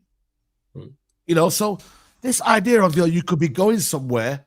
Well, Arsenal are proof of, they're forever in this process, but not really won anything yet. So I look at it and I'm like, I just look at Man United right now, and we're in this kind of cycle of a fan base who want to win it and a fan base who don't want to win it, and we're kind of clashing. I'd but say ultimately, Ineos have got to set their own standards for everyone else to follow. We follow their standards. You get me? So you know this United way, yeah? The United way is the Sir Alex Ferguson way, yeah? Keeping him, the longevity and all that. You know Sir Alex Ferguson, yeah? He was ruthless with players, weren't he? Like, what was Sir Alex Ferguson's way? Like, Ruud van Nistelrooy out the club the moment, any kind of frustration. David Beckham out the club as soon as you cause me any kind of issues. You go back early, you look at Kanchelskis, you look at Paul Ince, you look at Mark Hughes, bam, straight out the club. If you're not performing, Dwight York won a treble with us, not performing, right, you're gone. See you later. We're moving on, we're moving forward. Andy Cole, same thing. You're not performing, you're out the club. Sir Alex Ferguson was ruthless. He understood that better than anyone. If you're not performing within 12, 18 months, you're out of the club, you're out of the team. And he never cared. He never had any issue. Fans and pundits used to respect how ruthless he was as a manager. That was one of the things that people looked at him and gone, yeah, it didn't matter as close as he was with players. He was ruthless. That's the Manchester United way. That's the winning way. I mean, that's the successful way, is that ruthless accountability. And that's what we need. And unfortunately, for some reason, again, we've seen with fans and, with the board, they fell into this idea, this mythology that somehow, loyalty works. You need. Imagine having. Think for a moment about having two managers, yeah, and each of them get 5 years each, full longevity, and they never win anything. You've wasted a decade of your life. Yeah, 100%. Wasted a decade of your life of a football club. But it's the United way. So it's okay. It's not no flaws. That's the thing. They're trying to press that on us. That's not the United way. The United way is ruthless accountability. That's why we got Sir Alex Ferguson in the first place. We sacked Ron Atkinson because he wasn't doing well. The year before, he was FA Cup final. He was second in the league. All that. Do you know what I mean? He was doing okay, but it was like, you know what? This isn't good enough. We need to get a new man here. We've got this guy up in Scotland who's just beat Real Madrid in the Cup Winners' Cup final. He's doing all this madness with these young players. Let's bring him in and let's see what he's done. And the thing is, Sir Alex Ferguson was showing things. You could see that he was bringing through the youth. He was building. Amorim, we're not seeing anything. What we're seeing with Amorim. Like, what are we? Where's the positivity? We said this. 18 months ago now about Ten Hag. What does he do good? Like, what is Amorim's good thing? Yeah. Other than press conferences where he's suave and he's talking and he's gaslighting us all. Even they're becoming scatty. We see it. Like, sometimes I love my players, sometimes I don't. Sometimes I want to be. Tomorrow, sometimes I want to be here for 20 years. And Saeed, you mentioned there about the fan bases. I think all Manchester United, the entire fan base wants to win, but I think there's a section of the fan base that want to win in a certain way. Certain way, exactly. Like, we don't sack managers. We don't. It's not, for me, it's win at all costs. I don't care. Like, for instance, like this whole thing, like, for instance, United have just used the youth, and Manchester United playing youth players, and that's our way. Guess what? If there's no youth players that are good enough, don't play them. But if a manager did that, there'd be uproar from certain people. If a manager came out and said, hey, the reason why I didn't play any youth players or didn't have any in the squad or haven't overall I want to win amount of time because they're not good enough, I'm here to win. And even if we was winning, fans would still look at that. It's a winner. The Manchester United way is a win at all costs, because from Sir Matt Busby to Sir Alex Ferguson, Manchester United sacked managers, people. We all have Google here. Because everyone watching this, you have Wi-Fi. Go and look at the Manchester United manager list from Sir Matt Busby up until Sir Alex Ferguson and see we sacked a whole heap of managers in between. And that's what you just have to keep doing until you can't keep sacking managers. Since when? When did that become a thing? Oh, we've tried. You just stop. Look at AC Milan though now. AC Milan ain't the top of Serie A now today. Are they top? I didn't even know they was top of Serie A. They sacked their managers. Yeah, you sacked managers. Inter Milan sacked five managers in 4 years before they got Inzaghi and went to Champions League final and won multiple league titles with him. You know what I mean? Got Allegri. I don't even know it's Allegri. Is Allegri bad? Yeah, Allegri. Allegri. Yeah, doing madness. Like, you keep sacking managers until you get it right. Well, we tried the Premier League proven. We've tried the next best thing. We tried the next best thing. We tried the hipster manager. We tried the ruthless experience head. No, you keep going. What kind of shit is that? Like, you just stop. Imagine if you had that mentality with players. Let's just keep him in the team until he somehow gets good. Like imagine you had that mentality in life. Like, hey, you know what? It didn't work out with these. Like, I've been on 3 dates with 3 different girls. It didn't work, so I'm just gonna stop. Just keep going for it. You know what I'm saying? I'm just gonna stop. I ain't gonna go anywhere else. I've tried older, my age, younger. It's not gonna work. try different races. They don't like. No, you wouldn't do that anyway. You keep until it. What are we doing here? And this is elite level sport, where it's elite level sport people, which is competitive. Go and get to the highest level, ruthlessness. Go look at whoever the most successful team is in the past 5 years, 10 years, 15 years, 20 years in Europe. Ruthlessness. That's what it is. Same way we've been. Ash just mentioned it about Sir Alex Ferguson. Ruthless. Manchester United, that's why we was. That's why Chelsea had the success they've had. City, with Pep, you see him get rid of the likes of Cancelo when it's not working, for example. Who at that point was one of the best fullbacks in Europe. And there's more players he would have got rid of at the time, the Yaya Torres, etc. The list goes on. And even when you look at Real Madrid, how many managers they go through? People want Real Madrid's success, but don't want to use their recipe. All right. Okay. It's mad, isn't it? When you deep it like that. Yeah, it's true.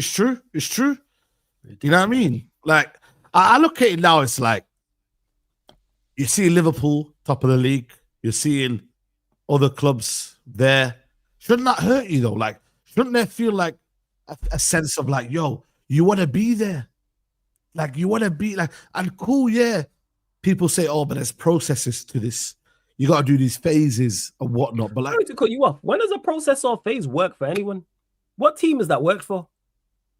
Who had a process and it worked and the goal was achieved and it was a Prem or domestic title in a sense and or a Champions League? Sorry to cut you off. I've heard people mention it, trust the process, trust the phase. The only one flawless. Only one. That was Liverpool and Klopp. But if you look and you go back to Brendan, he had a pedigree.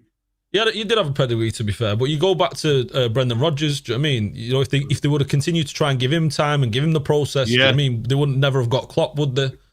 Well, you know what Klopp did? Showed improvement instantly.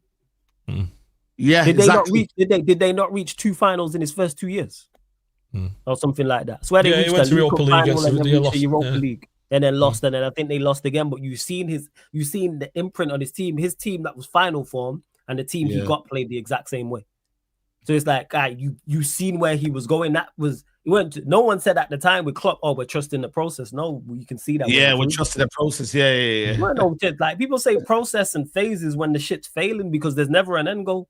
I've never heard anyone say, oh, this is the process. Okay, so what's the end of the process? What's the end of the phase? It's true. I've never you hear Arsenal fans say about who back Arteta, or it's the process. So when does the process end? Or are we just gonna keep processing? Keep processing. No, I agree with you, bro. Like, there's got to be some sort of like, you know, caveat to it. You know what I mean? So it's like I look at it from my point of view. I'm like, yo, can we just be a serious club now?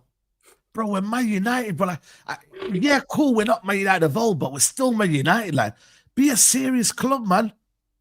Just be like Ineos have got to make sure we're not no banter club, bro. Like, cool. We've been doing up and down on the several managers, but bro, you need to come in correct. You've got the license now to sack as many managers as you want. You're not the Glazers. You might be acting like the Glazers. You might be with the Glazers. But don't be like them, bro. You've got opportunity right now to do what you want without many consequences because you're still in your what? Is it 2 years now of the Ineos? Was it a year and a half of Ineos? 2 years, I think. Has it been 2 years? 2 years. I don't know. Maybe. Because they took over, but then they didn't fully take over, wasn't it? It was like But then they didn't have all the pieces in place. Because they took over halfway through a season. And then later on, a few months later. Yeah, year and a bit. 18 months, call it as that. But like, they've got the opportunity to make things right now. Nobody's gonna be mad for you sacking Amorim. Nobody. Maybe a few minority, but nobody's gonna cry to the point where but United are not gonna be back. And bro, like, try and you try and you try and you try. That's the only way you're gonna know. And with United right now, yes, we don't have a long-term plan, but this isn't a long-term plan to be having these amount of results, you know, and not be winning games. It's simple as that, bro. Like, to be in this state where one game a week, it's shocking, man. And then to be what? maybe one trophy this season, potentially winning. It's not good enough. Far from it. And that was supposed to help. I remember that conversation. Oh, 1 game a week will help. Word to my guy Kaneki, I wouldn't trust these lot with 1 game a month. How's that helped? How is that? Have we looked any more prepared than anybody else? Have we looked more prepared than we did last season? To me, we look worse. I find that hard to believe. I think we are worse this season than we was. I think the performances are worse. At least you can point to it and go, last season, all right, Ahmad. And he was like a bright spark. He was the go-to guy. We don't have a go-to guy. Who's that go-to guy in attack and get on the ball that you're going to say, he's going to win us games? Yeah. And we have individual players to do so, but we don't have a go-to guy. Ahmad was the go-to guy. Ahmad's fit, we got a chance. How you have Cunha and Bremo and there's no go-to guy?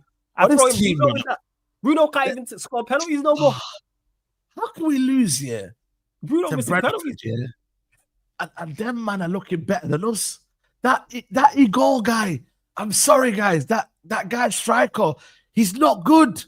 But we make him look like, I don't know, prime Henry. Like, I'm looking at a team and I'm like, no way. They've lost all their best players. We took Mbumo, but we made Mbumo look like some average player. They should have gone there. Made him look like Garnacho. Bro, made him look like Garnacho. He looks like Garnacho. Like, it's crazy, bro. Yes, and that's where our front three, 200 million spent, and it took Sesko to have 3 attempts to score.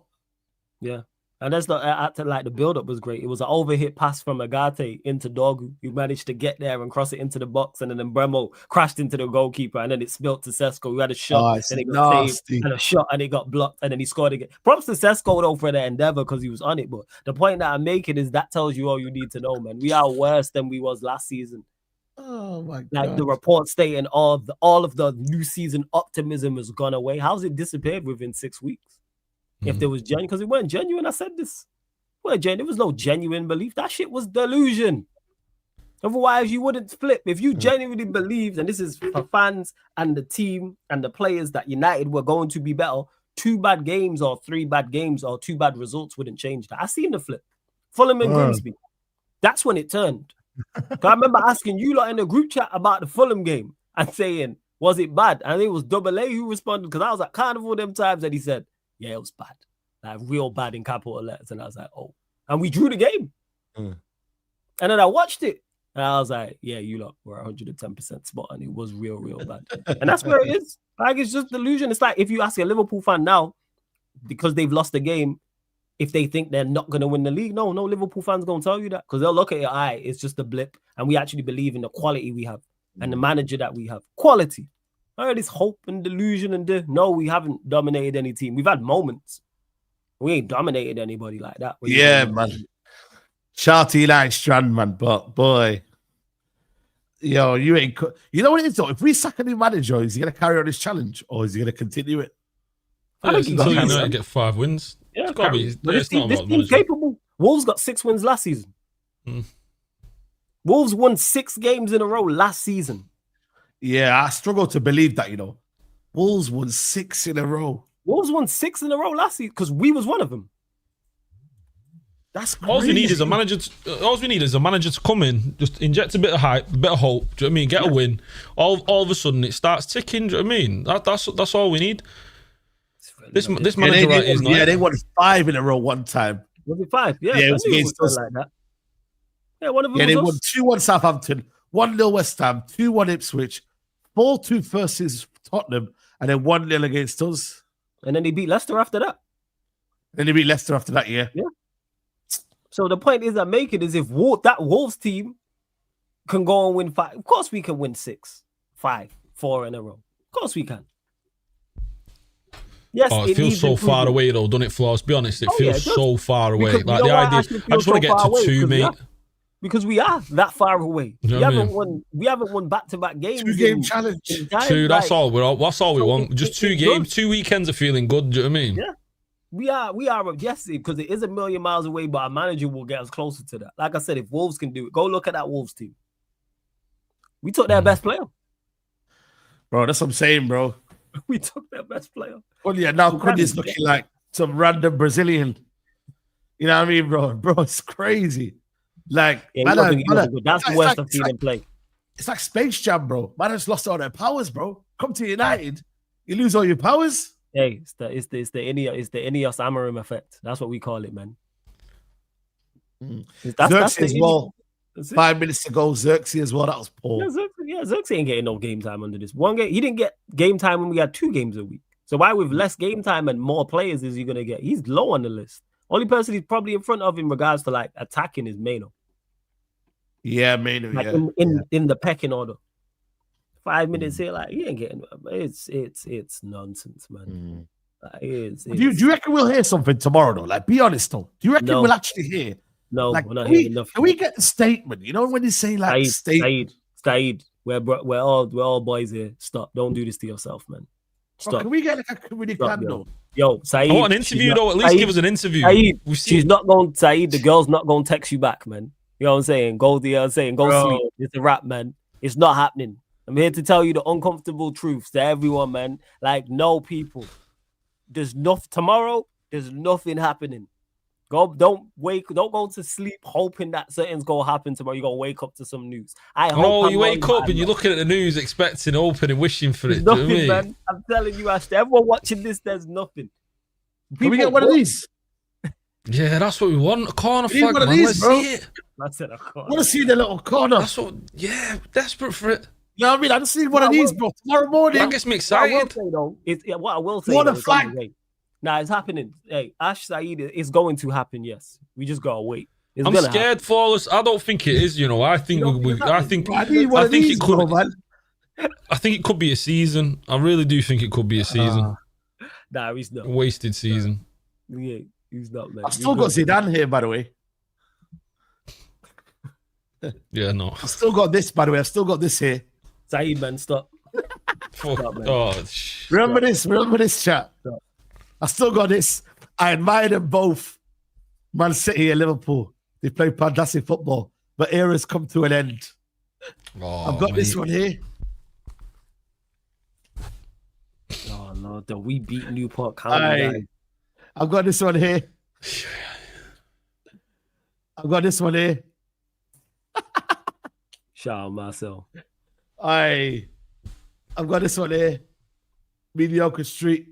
Yo, I've seen that one. It's me. I swear down, bro. Like it's crazy. And then I've got this one here, man. This is you know what I mean? This one there. But yeah, man, it's crazy, man. It's crazy. Bro, every time I can catch a stray, I'm not lying. Yeah. He can continue to catch strays. Yeah, for everyone who backed him, that's what makes it so. And then he went and got sacked within 2 games. And Leverkusen said they should have sacked him sooner. And people thought, give him time here. It's outrageous. It is. But yes, I think that Ash, I think he gets sacked. I've said this November, man. That November international break. So we got like a month. So what's the fixtures until then? Let's check the fixtures until then. We got Sunderland at home, Liverpool away, Brighton at home, Forest away, Spurs away. That's the next 5. Boy, how are they going to pick the wrong man, though? Do you know what I mean? We got 5 more games. We got 5. I think we only got 5, potentially 2. 5? What's the point of waiting all of that, man? I know. What's the point?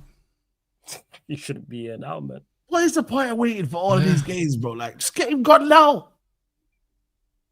Trust me, between the 8th and the 24th, man, he's gone there, man. Like, because if you got a new manager, right? If you got a new manager, you can look at these fixtures and be like, you know what? Get through Liverpool game, and then you can have a decent set of fixtures. That 5th place is on. I'm with you, Saeed. I will join that bandwagon if we get a half decent manager. I'm with you. You know what I mean, broski? I'm with you, 100%. Trust me, this is infuriating to me, but it's not a surprise to me. See, I think we'll beat Sunderland because that's what we do. We scam a win before international break. You reckon Ponzi scheme FC back in full effect? Yeah, Ponzi. I genuinely, you might go mad at me. Okay, cool. I got the Brentford one wrong, but I don't get before international break. But Sunderland, the one before international break, I always get right. We always win before international break. The only one we haven't won was Ten Hag. Was it Ten Hag? West Ham won. I don't know about Sunderland, you know. I'm not gonna lie, Saeed. Yeah, set pieces. They're decent at set pieces, you know. That's we're weak on them. They're a good team. A good team. Yeah. I'm having a look here. Let me see. All right, cause I watched them against Forest. They were defensively good. Fifth in the league right now. Do you know what I mean? Palace. They beat Brentford. All right, they lost to Burnley, and they packed up West Ham. Yeah, that's and they beat Forest. They beat Forest. Yeah, they beat. I watched that. Yeah, they beat Forest yesterday. Yesterday. Yeah. Last game, but they beat Forest. Yeah. They only lost to Burnley. I'm telling you now, bro. United will scam it. You know what? I'm with you. By your logic, when you said he'll be sacked in November, the only reason why he's going to get to November is because he wins against Sunderland. Wait. So you think if we lose, let's have this conversation. You think if we lose to Sunderland, they'll sack him? Yeah. I don't think so. I think that Chelsea. That's why I'm different to you. I reckon if you were to lose to Sunderland, that would be the sacking one. But if you win, this is where idiots are so dumb. They're doing results-based analysis when it should be performances, style, everything. So what they're doing is, if we win against Sunderland, we're back. But if we don't beat Sunderland, then it's really detrimental. Then it's really emergency. Do you get it? No, I get fully from our perspective. Yes, I'm saying for them, I don't think so. I think the Chelsea game saved him. I think if we would have lost to Chelsea, lost to Brentford, then lost to Sunderland, I think it makes it a real possibility. I also think they look at it and go, we don't want to go to Liverpool, but they're stupid enough to do it. They don't want to go to Liverpool with an interim or a caretaker. Yeah. I don't know. I feel that's a free swing though for the interim, isn't it? Do you know what I mean? That the result doesn't matter there going to Liverpool. That's the thing for him. But you giving them too much credit. They're not going to look at it like that. They're going to look at it like, oh, we sacked the manager, brought in whoever the caretaker is because we've not got the permanent guy in yet, and we've been packed up at Liverpool. This looks bad. It wasn't all an Amorim did. I'm saying from their perspective, they look at it through. You got to put on idiot glasses to see how they're looking. Proper idiots. Incompetent. That's how you have to look at it from their perspective and their mindset. Because the fact that we're still having this conversation now is absolutely crazy. That he still is. I don't want to get it to this. But Liverpool could be. I just don't think if he loses to Sunderland, I don't want to suffer. I don't think I'm on the mob that weekend. I'm on the Big Six mob. Yeah, I'm gonna be live with the mandem. You see how normally I'm just with Faz and Nuruddin. We can suffer together. I'm gonna get laughs done. So it's like, Big Six, is it? Oh, is it with you and Turkish? I'm thinking to myself, at least that day, even though Ash is right, I'm not saying it's a free hit because I never think. But you also say the expectation's not for Man United to get anything out of this because we've got an interim. So nobody's gonna be mad at Carrick for losing at Liverpool. No, people won't be. I'm saying how I think they look at it. Not fans. Okay, if we just say it's Carrick as caretaker before we go and get Xavi or Areola or Glasner or whoever else is, they'll look at it like that. They'll want a new manager swing. They'll want a good energy surrounding it. Because when they do eventually sack him, people are gonna go, why did it take you so long? That's then gonna be the conversation that's surrounded. They don't want that type of conversation. So it's like, all right, get wins as quickly as possible. So say we sack him after Liverpool and then we beat Brighton and we beat Forest and we beat Spurs. No one's talking about Amorim. They're talking about the new manager and him. Us winning 2 games in a row is going to be a massive thing, by the way. Whenever that happens, the next manager to do so. But I don't think Amorim will do it. But when the next manager, we finally won 2 games in a row. I'm telling you. Like these man, I don't think he's gone off Sunderland. I don't think a Sunderland home defeat's worse than Grimsby. Yeah, no, I get that. That had to take me a while to just That's not that result is not worse than Grimsby. I don't think it is. I just got a bit confused there. Sorry. Go on. Grimsby was the genuine one I thought of and was like, all right, this could be it. That's the only time this season I've genuinely thought, all right, sack him. Nah. And even that was a glimmer. Yeah. There's a little bit. I was like, maybe, but yeah, Liverpool could be the nail in the coffin. Bro, if we go there and get packed, it could be. But the fact that you have to go there, Jim has to go there, Fergie has to go there, and then find out you got packed for what? Nah, Jim deserves it because he could change this. Jim deserves it. That's why I hate seeing that man on TV miserable at games. Nah, you lot caused this. You lot are a part. Did Nice win, by the way, this weekend? Let me see if Nice won. I always like to see what Nice are on as well. They drew 1-1. They're 12th. Bro, both of his teams are failing, man. They've got, you know what? They've got 7 points here at -3. They've got 2 wins, 2 losses, and a draw. How many have we got? Same. We've got two wins, 1 loss, 1 draw, 3 losses. Yeah, we've conceded 11 goals in 6 games, you know. Right. That's crazy. Yo, we have, outside of the bottom 3, we have the joint worst record. What's our goal difference? -4. So yeah, we're doing similar. We're literally doing similar. So both his teams are failing. You would have thought, man. You better sack our manager. He's not got the time to be dealing with 2 sackings. Crazy. You better sack ours first. Do you know what what I about mean? his Switzerland team? What's his Switzerland team called? Is it Lausanne or something like that? Yeah, is that how you say it?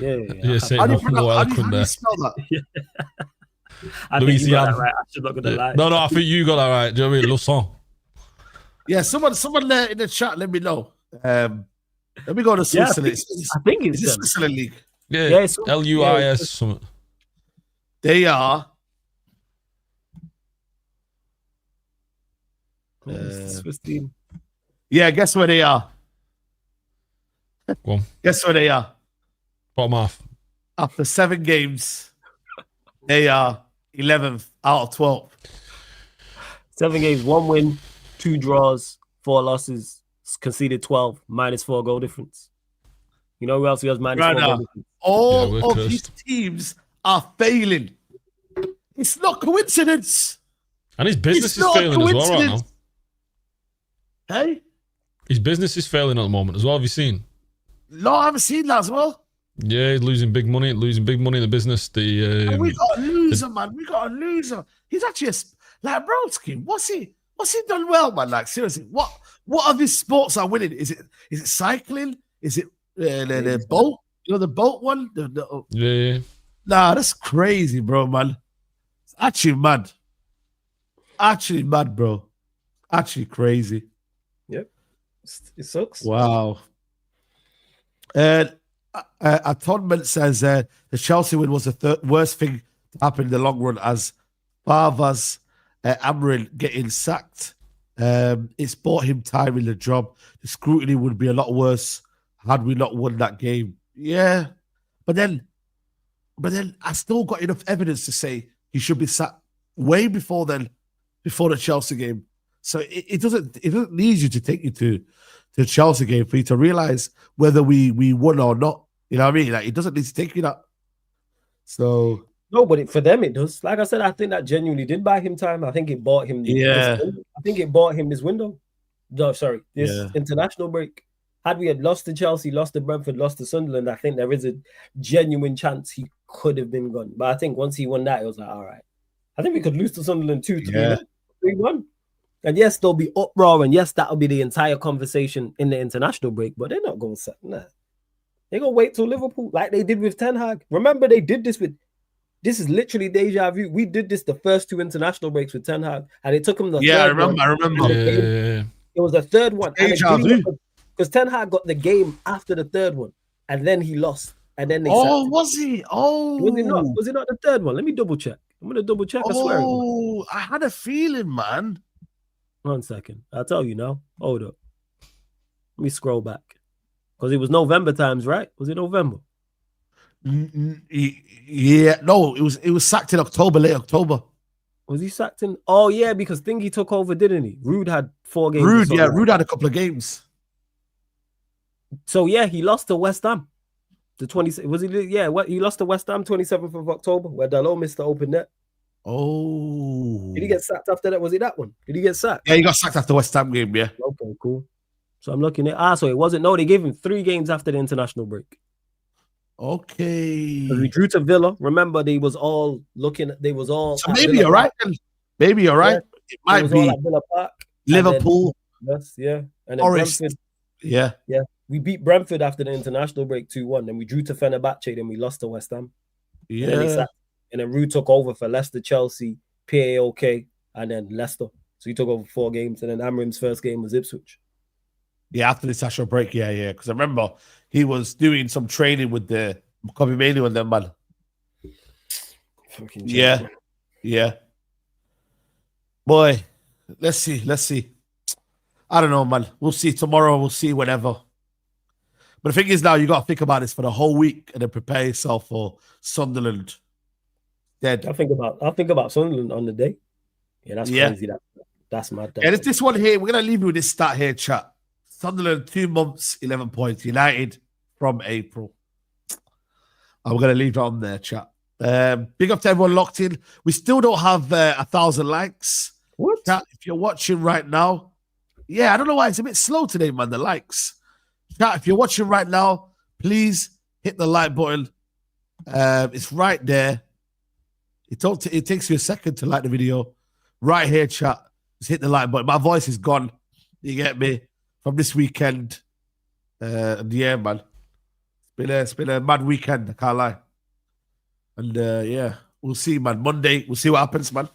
Yeah, I just want to say, you would Faz with the match reaction with you and Faz and Nuruddin was hilarious, by the way. Just want to say, I know. That shit had me rolling. Faz out here selling crack to the crack fiends, man. It's crazy. Yeah. So, Faz is Faz is on a mad one. That's all I'm gonna say right now. I don't know what Faz is doing, but he's on a mad one right now. That's He's on on that a mad toxic one. positivity, man. That's what it is, because his numbers have gone up. He said it. It's on that toxic positivity. What he's doing. Bro, Faz, I don't know what he's doing, chat. So you're gonna have to tell chat, you know what I mean, Faz, what he's up to. I don't know. So I can't speak for him. But you, man, you guys can deal with him, man. Yeah, man. Big up to Faz each and every time, man. Big up to you, Ash, man. Thanks for coming on, bro. Always, man. No, thanks for having us as always, Saeed, and pleasure to speak to you and Flawless and the chat and that. And yeah, madness in it. But United, where we're at now, hopefully we get some good news in the morning. You know I'm excited to see? The stock price, see where the share price is at, see if it's going to plummet tomorrow. Do you know what I mean? See where that's at, and maybe that might push Ineos or whatever. Who knows? But nah, follow us, Ash Meppers, YouTube, United Vlogs, TikTok as well, just bits and pieces. And yeah, we'll do it again. Yeah, big up to you, bro. Listen, my name's still Jamal, by the way, because Oh, Saeed, I had a message from you that I ignored because it was Jamal, and I was like, I thought, who's this Jamal guy in my DMs? And I didn't realize it was you, and he opened it. I thought it was some spam or something. Do you know what I mean? I didn't know. And then, I was looking, thinking this guy's messaging me. Look, yeah, Jamal. Yeah, I didn't get it, but yeah, bro, because Saeed can't return, man. I don't think I'll ever return. You'll return, man. You'll be back. I don't know, man. Need to be back. Bro. Street Saeed, man. Like, trust me, man. It just feels like Jamal might be here to stay, bro. Jamal might be here all season. Jamal might be on a 1 year season long loan. Nah. We can't. You know what I mean? We might be on a Weghorst loan, bro. Nah, you'll be, once this manager gets sacked, Saeed will be back in full effect. Yeah. Yeah, but you said November, so November at least. Yeah, November. Yeah. There's still time left. So it'll be Jamal like for a further, it's like a 3 month stint, and then you'll be gone. That's it. But yeah. How close are you now to 200K, Saeed? We are like less than 4K. Let's go. Less than 4K, man. Hopefully less than 4K. Tomorrow when you hit that 4K, man. Like, hopefully I'm wrong and he is actually like, we get the corner flag announcement, as you put it. Corner flag. Oh. Inshallah, bro. Inshallah. Flawless, you're live, man. Arsenal show, right? Yeah. United Arsenal show with the Arsenal mob, unfortunately, man. So yeah. Oh, they're gonna be buzzing. Man. Yeah, begin on a high. Yeah. 100%. I said you ain't seen it since Squares. I haven't, bro. I'm locked out, bro. I get it. But people are turning, though. Ash just mentioned it. Like, people are turning on Amorim. Even his like most like loyal and people who swear by him are like, yeah, this ain't it. I've seen more and more. But big up for having me on. Appreciate it, Saeed, every single time. Bro. Big up. Blessings every single time. Shout out to Ash. Big up the whole chat as well. Run up the likes on here. Hit the subscribe. Saeed just mentioned it there. United Arsenal show. So more United conversation and unfortunately Arsenal conversation. But I know there's rival fans in the chat. Then after that, United Liverpool podcast with Beijing Reds TV, Barbados edition. So that'll be fun because we're going to talk about them losing to Palace and Ketia Dagger, 007 Verts. We're going to be having all them conversations. So lock in. Yeah, man. Big up, bro. Big up, man. Big up the last super chat here. Wolfgang Joe. Shout out to you. Says, hey, last thing. United had around 8 managers after Sally Ferguson. Moyes, Van Gaal, Mourinho, Oli, Ragnick, Ten Hag, Amorim. Rank them from first to last. Last is Moyes. Yeah, but then you go, the list is good. Anyway, Van Gaal, Mourinho, Oli, Ragnick, Ten Hag, Amorim. Well, you put Ten Hag in front of Ragnick. But yeah, that was kind of decent there anyway. Yeah, I would put Van Gaal probably up the top. I put Van Gaal probably first. And then same. Mourinho. Then I would say Ten Hag. Then I would say Oli. Maybe actually no, Ragnick, then Oli, and then Moyes last. Actually, you know what? Amorim's worse than Moyes. Yeah, Amorim's definitely last. Ragnick was interim, so not even right. Ragnick was interim, so you can't really ask. Mourinho, even though it was bad, Mourinho won his 2 trophies, man. Probably go Mourinho, Van Gaal. I enjoyed Van Gaal the most. I ain't gonna lie to you. Who was the most successful? Obviously, it was Mourinho. That's what I'm saying. That Mourinho, Van Gaal, Moyes. Oli was dreadful. Oli, then Ten Hag, then Oli, then Amorim. Yeah. It's crazy, man. I wonder how many managers Chelsea have had since Mourinho left in 2000. And when did he leave? Mourinho? 2009. Was it 2019, 2020? Something like that? No, I'm talking about the first reign. I'm not sure. Wait, what's the question? Give me the question again. Yeah, how many managers have they had since Mourinho left? Mourinho left what? Chelsea? 07, 08? Yeah, 07, 08, yes, 07. I'll tell you now. 1 second. Yeah, I was going to say, because they've had a lot of managers. So what? Since he left Chelsea, what? The first time you're talking about? Yeah, the first time, yeah. All right, cool. Let me see if I can find this. Hold up. I think they've had Ancelotti, Avram. They had Scolari. They had AVB. Yeah. They had. There we go. So since Mourinho the first time. So Mourinho left 07. So Avram Grant, Scolari, Gus Hiddink. I won't include interims like Way Wilkins, Ancelotti, AVB, Di Matteo, Rafa Benitez, Jose Mourinho went back. Gus Hiddink, it was interim. Conte, Sarri, Frank Lampard, Thomas Tuchel, Graham Potter, Frank Lampard again, Pochettino, now Enzo. So 17 managers. Is it 17? Jesus, that's a lot. Yeah. Jesus, is it that many? But they've been more successful. 1, 2. They've been successful in that time. 3. Yo, that is mad. Yeah, they've had managers after managers, bro. Crazy. That is mad. Ancelotti 4, Villas-Boas 5, Matteo 6, Benitez but 7. Do their fans? 8, 9, Conte 10, Sarri 11, Lampard 12, Tuchel 13, Potter 14, Frank Lampard 15, yeah. Poch 16, Maresca 17. Since Mourinho left the first time. 16 if you want to include Mourinho because he went back. Yeah, there you go. So, and I'm not lying to you, they've got Champions Leagues in there, they've got Premier Leagues in there, they've got Club World Cup, FA Cups. Europa League, yeah. 2 Champions Leagues in there. Are they saying anything about that? Even Madrid, Bayern Munich, Barcelona, all have had so many managers. Bayern have had 10 in 10 years. Wow. Yeah, Barca have had 11 in 10 years. There you go, man. That's a little food for thought, people. And head over to Flawless's channel right now, Sarcasm City TV. I will see you tomorrow morning for Midday Live. Take care. Everyone's getting cooked.